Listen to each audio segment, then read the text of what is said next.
students, starting out, I just want to ask, does anyone still know what Looney Tunes is? Anybody? Yes? Okay. People in this office I won't name said that you guys are too young for that, but I told them you would know. All right, so I grew up watching Looney Tunes every single morning. That was kind of just my thing. And with Looney Tunes, there were multiple episodes where you would see these characters kind of with this vagabond. They're called hobo sticks. It's like a stick, and you take a bandana and you put all kinds of stuff in your bandana and then tie the bandana to the stick, throw it over your shoulder, and head out on your way. And so for whatever reason, this constantly was coming up in Looney Tunes. So when I was like 5 or 6 years old, maybe, I decided that I needed to run away from home. And I did it very respectfully. I'm pretty sure my mom was like, hey, you need to like eat your vegetables. And I was like, I am done with this tyranny. I cannot live underneath this oppression any longer. I walked right up to my mom at 5 or 6 years old and I said, Mom, I'm moving out. I'm getting out. I'm going to run away from home and there's nothing you can do to stop me. And she said, okay. She was like, I must have been like dramatic from the second I was born because it just did not faze her at all. She was like, all right, sounds good. So I wasn't expecting that response, but Looney Tunes had taught me the next steps for running away from home. I needed to get a stick of some kind, I needed to get a bandana, and I needed to put some stuff in that bandana. So I found a bandana, couldn't find a stick, so I found one of my dad's golf clubs, and I put like some Tooth Fairy quarters in that bandana, and I put like a bag of Gushers or like a fruit roll-up or something in there, and I was like, I'm ready to go. And I tied it up on my little golf club, swung it over my arm, and I pranced out the front door. I made it all the way to the end of the cul-de-sac, which was like a block, until I was standing there with my little golf club and my little hobo stick, and I was like, I did not think this through. I do not have a plan, and I am deeply afraid. Like, I was scared out of my mind. I didn't have any safety. I didn't have really much of any food. I just had like Gushers, not substantial. I didn't pack water, completely forgot about that. I realized I didn't have any shelter, and I had no plan and nowhere to go. I didn't even know how to use money, so I didn't know what like the 50 cents was gonna do in my bandana, right? But I got to this place where I'm like, I'm not good. I gotta go back home. And so I started walking all the way back home, the whole block that I had made it. And my pride told me, even at that age, like, you can't go back inside. You told your mom, you told Julie, you're done. And so she's expecting you to not come home. So like, I was thinking to myself in my 6-year-old brain, like, okay, I will resort to just living in front of the house. Like, I will just live in the front yard from now on. This will be my place. I won't ever be welcomed inside again, but at least I can live close to home. So if anything bad happens, maybe they'll take pity on me and they'll help me out. And so I didn't go back inside, and what I did is we had this really ugly, sorry Mom, this really ugly, horrible wooden bench in the front yard for some reason. And I remember putting my hobo stick on the bench and curling up right next to the only possessions I thought I owned and crying myself to sleep thinking like, man, I just live on the streets now. This is my life. Like, imagine, this is a six-year-old, right? And so I'm curled up on the bench, I fall asleep, and I wake up to my mom looking over me, and she's got her arms crossed, and she's like, we done now? We done with this? And I'm sure I shook my head yes. I was like, yeah, Mom. And she grabbed my hand and she brought me back inside. And much to my surprise, when she brought me inside, there was no anger, there was no punishment. She was just happy to have me back in the house and done with my my hobo days, if you will. And as I was thinking about that story this week, I just realized how much of an analogy it is even for our own relationship with God. How often God just lovingly provides for what we need. He provides these things and he pushes us to do these things that are good for us. And we look God right in the face. We look at his providence. We look at his guidance and his wisdom, and we see it as a form of tyranny. You're trying to step on my party. You're starting to step on my parade, God. Like, I don't want to follow what you're telling me to do. We feel like it's tyranny against our freedom. And so we refuse to sit underneath his care, and we decide to go our own way because we think it's a better way. We leave the protection and the care of the shepherd and we head out on our own path, not fully realizing that by doing so we are putting ourselves in harm's way. As we continue in Psalm 23 this week, we continue to see this similar analogy through the idea or the relationship of a shepherd and his sheep. A shepherd, like Larry talked about last week, is everything to his sheep. The shepherd acts as provider, protector, physician. The sheep left without a shepherd, or the sheep left on their own devices, will inevitably die, get deeply injured, will get killed by some kind of prey, because they have no kind of resources to take care of themselves. They're notoriously the most dumb animal in the animal kingdom. They have no resources. They've got nothing. They'd walk right off a cliff if you let them. And so the flourishing of the sheep depends on how good their shepherd is, on how caring their shepherd is, and how much the sheep decide to trust in their shepherd to provide. As David pens the first verse here of Psalm 23 that we studied last week, he makes a really strong statement about who his shepherd is. David says this, he says, "The Lord is my shepherd, I shall not want." Or rather, because the Lord is my shepherd, I shall not want. Because of who he is, because of his heart towards me, I make the declaration and the decision that there is nothing else I need apart from who he is and what he decides to provide for me.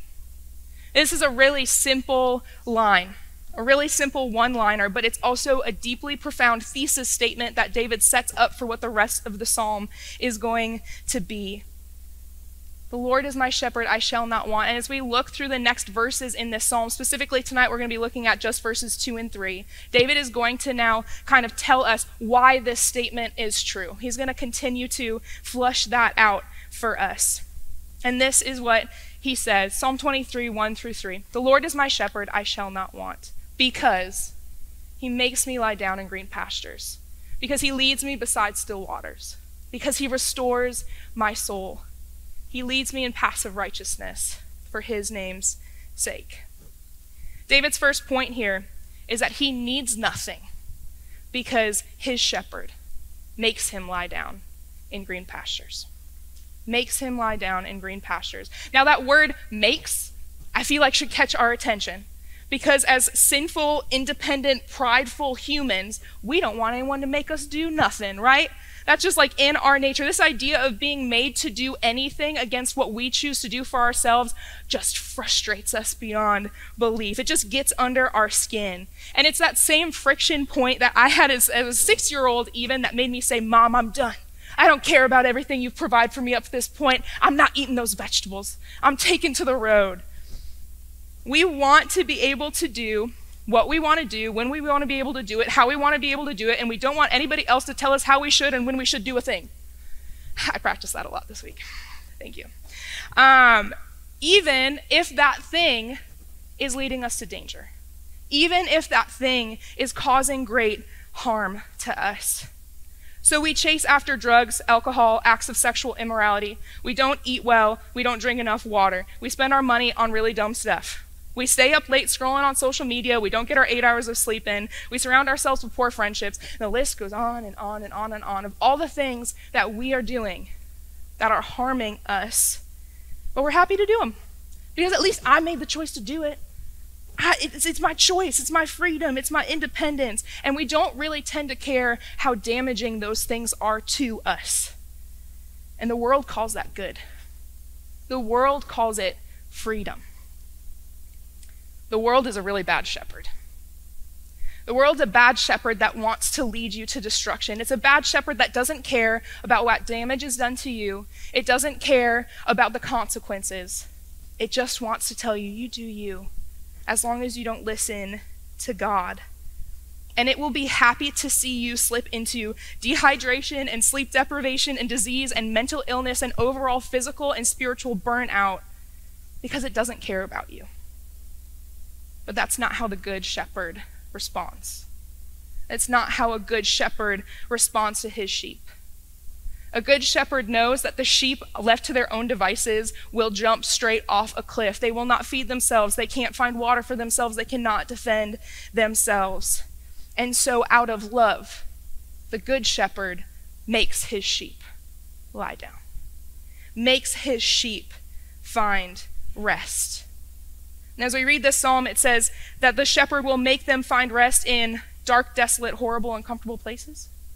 No, that the shepherd will make them lie down in green pastures, places of safety, places of abundance and peace is where the good shepherd leads his sheep to lie down.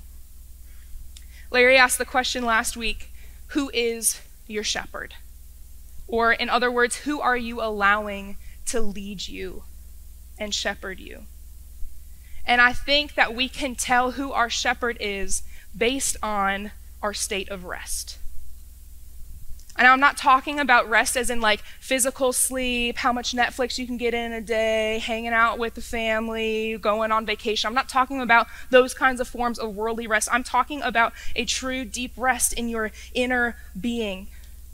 A calmness and a peace that surpasses understanding, that kind of rest, the rest that every human soul and every human heart is striving after, whether they know Jesus or not. I'm talking about that kind of rest. The peace and the security that you only feel when you're trusting Jesus to lead you and to protect you. It is a rest that is not dependent on circumstances, but is dependent on how close you are to your shepherd. So if you're in this room tonight and you're like, man, I'm feeling like really restless, or you feel like you're walking through life without peace, or you are constantly anxious, you let your anxiety run your entire life, you feel hopeless, you need to reassess who you're following, because it's not the Good Shepherd. You need to really think about who you're following, because it's not Jesus. And now I'm not saying that a good Christian can't have moments of anxiety as the world comes at them and as they go through whatever turmoil that might be in front of them. But if your life is in a constant state of unrest, you're not following the Good Shepherd. I don't know whose voice you're following, but it's not that of Jesus. Jesus leads us, makes us lie down in green pastures. But David continues to say that there is nothing else that he needs, not just because God leads him, Jesus leads him to good pastures, green pastures, but also because his good shepherd leads him beside still waters. Now, we're going to get a lot of sheep facts in, I think, this series, so just buckle up, talking about a lot of sheep. All right, so here's what we know about sheep, is that for some reason, they're deathly afraid of moving water. They would literally rather die of dehydration than attempt to drink from any kind of rushing water because they have a deep fear of being swept away in the currents. They can't swim, and they don't got a lot going on up here. So they're like, I'm just going to stay away from the rushing water. And so a good shepherd knows that they have to lead their sheep along still waters so that the sheep will actually drink water so that they can survive. But some sheep, as the shepherd is leading them to these still places, they lose patience. They lose trust in the shepherd. And instead of waiting for the shepherd to bring them to the still waters that they need, they end up drinking from these little potholes in the ground that are created by other sheep's hoof prints. Kind of like this, right? And the water pools up in those prints, and what ends up happening is as they drink from the water in these hoof prints, is they end up getting really sick. And sometimes dying, because there's all kinds of, not pleasant, we got the mud, we've got the parasites, we've got sheep excrement in there. It is not clean water. It's not good for the sheep. And so we continue to see this picture and this parallel between the sheep and the shepherd and our relationship with God, because we see that the sheep don't trust the shepherd to take them to what they need.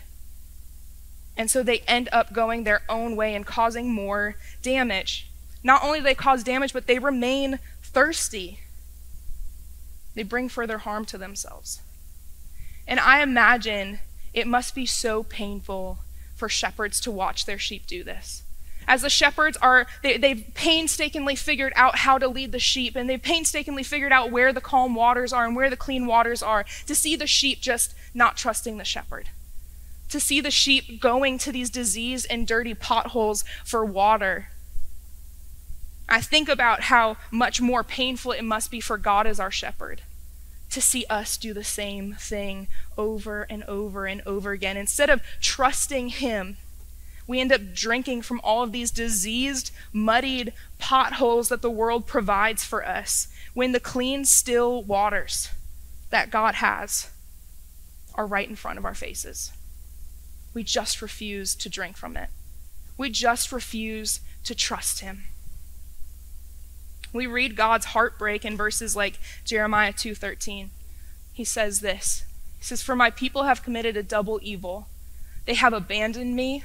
That's a heartbreak message right there. They've abandoned me, the fountain of living water, and dug cisterns for themselves, cracked cisterns that cannot hold water.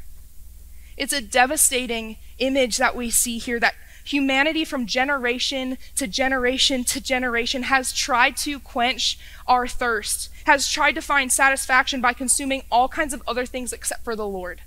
We try to consume knowledge and money and power and sex and travel and the arts and social status and all of these different kind of things, only to find it's just muddy, diseased water slipping through our hands. Never satisfied. Always broken, always sick. And the clean water is standing right in front of us. He's right in front of us, the thing that is necessary for our survival, necessary for our flourishing, and we refuse to partake in it. Why? Because it requires that we trust the shepherd. Because it requires that we submit to the shepherd. And we just don't want to do it. We just want to keep making our own decisions. Jesus says in John 7:37 and 38, he says, "If anyone is thirsty, let him come to me and drink. The one who believes in me, as the scripture has said, will have streams of living water flow from deep within him." Jesus, the good shepherd. Jesus, the living water. He's right in front of you, students. Student who is tired. Student who feels like they are trapped by the weight of the world. He's right in front of you. And he just says, come. Come and drink. Come and be satisfied. Come and find what is necessary for you to flourish. And the reason that you can't find satisfaction in all of these other things that you're chasing after is because God has designed you, and he has designed your heart to not be satisfied with any substitutes. No substitute but him will do. We were designed to drink water, and it's like we're going around just trying to slam Mountain Dew, hoping it'll keep us alive. Nora, it won't. Called out. If we are without rest, if we find ourselves unsatisfied, we have to ask ourselves a question. What broken cisterns in muddy potholes have I been trying to find satisfaction in? And then you have to ask this follow-up question: will I continue to return to those things? Or will I answer Jesus' invitation to come and be satisfied? David's answer to this question was, heck no. I'm going to find my satisfaction in the Lord. I'm going to find my satisfaction in the Good Shepherd. I'm not going to any of these other substitutes. There is nothing else I need beyond who Jesus is and what he provides for me. He knew that there was no other way to rest, no other way to satisfaction. And David trusted the Lord, not to just provide for his physical needs, but to also restore him. Kind of just like had that image of like me sitting on the front porch and just thinking that my mom would never take me back, thinking like, man, maybe if she provides for me, that's the best that I get. And so often we think of God in that way, like, oh, if he just like provides for my basic needs and that's like all I'm gonna get, and I don't want to push the limits, and I'm just messed up too many times. And God's heart is just not like that for you. He wants to provide for you, and he wants to restore you. No matter how many times you've run off, no matter how many dirty, broken cisterns you've been drinking from, no matter what things you've been trying to chase that are not of him, we have a God that wants to restore you. David writes that the Good Shepherd is one that restores his soul. Now, that word restore means this. It means to bring back, to return to right condition, place, or position. As we continue to learn about sheep, these fickle creatures, they have this propensity to become cast down, is what they call it in the sheep community, I guess. Yep, there they are. Y'all laughing, but that's what a lot of you look like too. All right, so this is what it's called to be cast down sheep. It means that somehow they've ended up on their backs. And because they can't figure out the equilibrium of their bodies, they can't figure out how to flip around, they end up stuck like this. And if the shepherd does not get the cast sheep up in time, what ends up happening is either a predator comes and just eats the sheep and they just take it. They're like, okay, this is where I'm at. Or if a predator does not get to them before the shepherd does, what will happen is the gases in their stomach end up expanding and actually suffocating them to death. Depending on the temperature, it takes less than 24 hours. Not a good place to be for a sheep. The reality is that sheep were not meant to be downcast. This is not how they were meant to be. They're not supposed to live their lives like this. They become downcast like this, though, for a few reasons. They trip and they fall, either on accident or out of fear. They may become cast because of malnutrition or weakness. They just don't know how to get themselves back up because they're not strong enough. They may be weighed down by the weight of their own wool. They may lay down in a soft patch of ground. They're looking for a comfortable patch of ground, and it's so soft that when they try to get back up again, they cannot. Those are some of the reasons that sheep get cast down. We tend to get knocked down and cast down for the same reasons. We got a little excited on the slide, so you note takers, you get on it. Sometimes we get cast down in this life because of fear. We may be afraid about the future, afraid about our circumstances, afraid about our relationships, afraid that God doesn't care, afraid that he's not trustworthy, afraid that he doesn't want us, afraid that he's not real. We get afraid that we're missing out on something. We're afraid to give up our control. We're afraid of so many things. I see it in you guys. I see it in myself. We are afraid of so many things. And in that fear, we get knocked down. That fear leaves us scrambling and confused. We don't know where to look and we don't know where to go. Some of us get cast down because of fear. Some of us find that we're cast down because of weakness. We've been following the world into spiritual deserts. We've been following the world into broken, diseased cisterns, and we've been drained. We find that we are weak. We have no emotional, no spiritual fortitude. And we easily find ourselves beaten down and hopelessly sick because we've been trying to be filled up by the things that the world has to offer, and it poisons us and weakens us. Sometimes we're cast down by the weight of everything that we're trying to carry.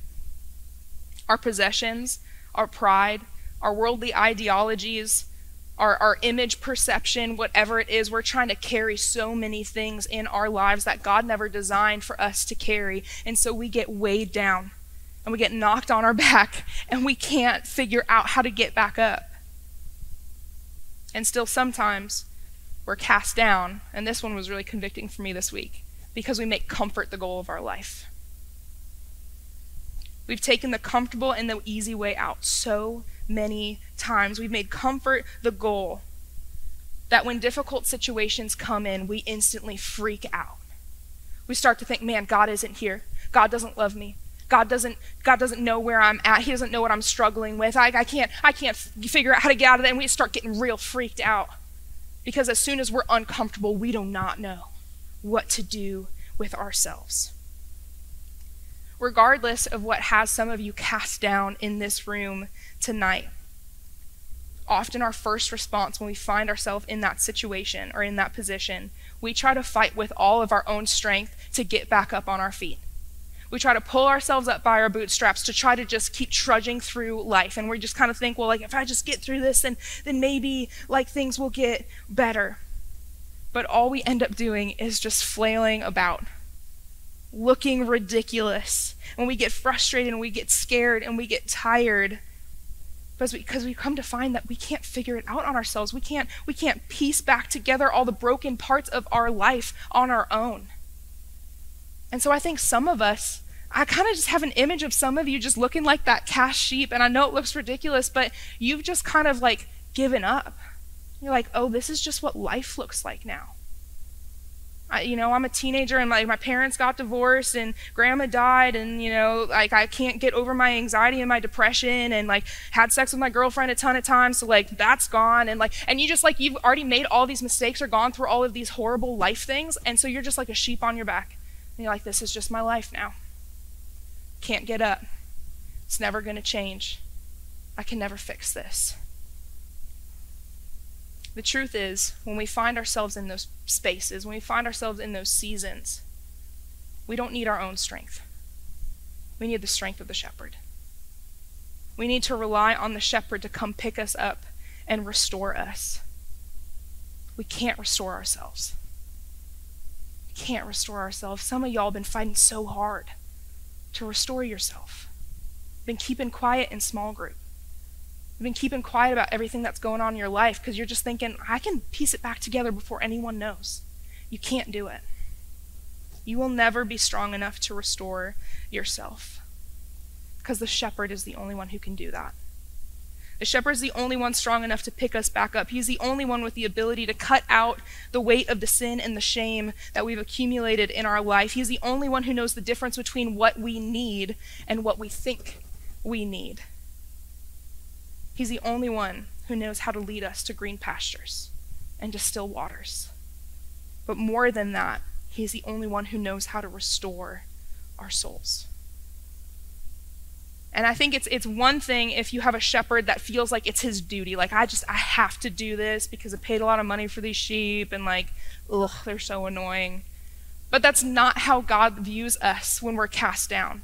God doesn't just say, they're so annoying. They keep on being broken. They keep on having family problems. They keep on entering into broken relationships. How many times No, God doesn't think about you in that way. It is his delight to restore you. He is pleased to do so. He doesn't want to just restore you physically. He, more than anything, wants to restore you spiritually. He wants to restore your soul to the place that it was designed for. A relationship with him, a place of peace, a place of joy, a place of hope. Students, that's what you were designed for. And that's what God wants to restore you to. And he has already made that restoration possible through his Son. Jesus has already given us an eternal restoration. Even if we find in this life that things never really get to the place that we think that they should be, or if we deal with a physical illness our entire lives, it's okay because God's sights are set on eternal restoration. Not just the restoration this side of heaven, not just the momentary blip of what our lives are. He has his eyes set on our eternal restoration of our souls, and that's why he lived his life, he died on a cross, and he resurrected from the grave. Not just so that you could have peace for a little bit on this earth, but so you could have eternal peace and restoration with him. And you get to that point by trusting in him.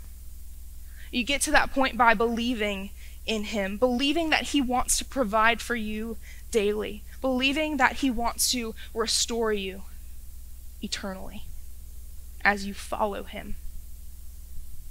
Jesus says in Matthew 11:28-29, one of my favorite verses, says, "Come to me, all of you who are weary and burdened, and I will give you rest." Not I will make you fight for rest. I will give you rest. He says, "Take my yoke and learn from me because I am lowly and humble in heart, and in me you will find rest for your souls."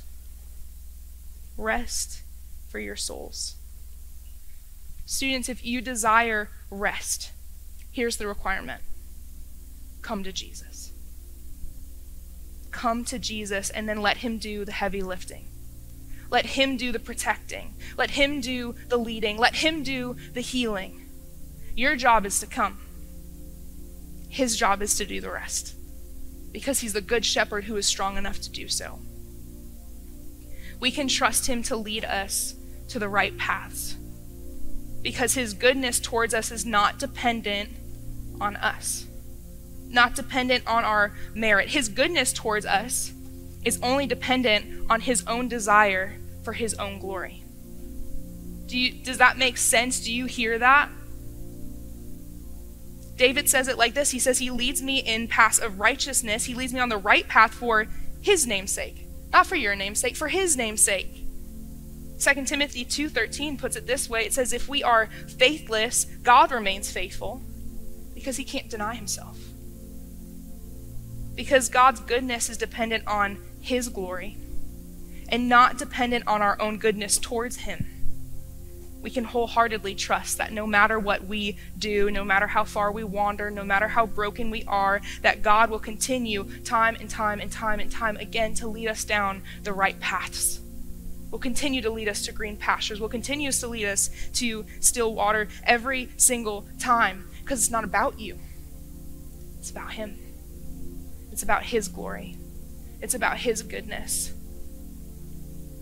And he will never ask you to do something, or he will never lead you down a path that is not for your best interest. It would be in most of our best interest to learn this truth, that God cares more about you than you care about yourself. He cares more about you than you even care about yourself. And so he is trustworthy on the paths that he sets us on. He's trustworthy to follow. And it doesn't mean that the paths that we take are always going to be easy, or that our circumstances are always going to be great. Read in the New Testament about Paul's life. You're going to learn real quick that's not the case. It's not always going to be pleasant, these paths that he puts us on. But we can always trust that the path is going to lead to our best good and to his glory. And that path is better for us than we could ever plan out for ourselves. So as we close tonight, I want us to just reflect on two simple questions. They're not going to be on the screen. I messed that one up. But listen to these questions. It says, what things are you holding on to that are keeping you from rest? Say that again. What things are you holding on to that are keeping you from rest? And the second question is this. Are you willing to let them go? Are you willing to let them go and trust Jesus instead? Let's pray.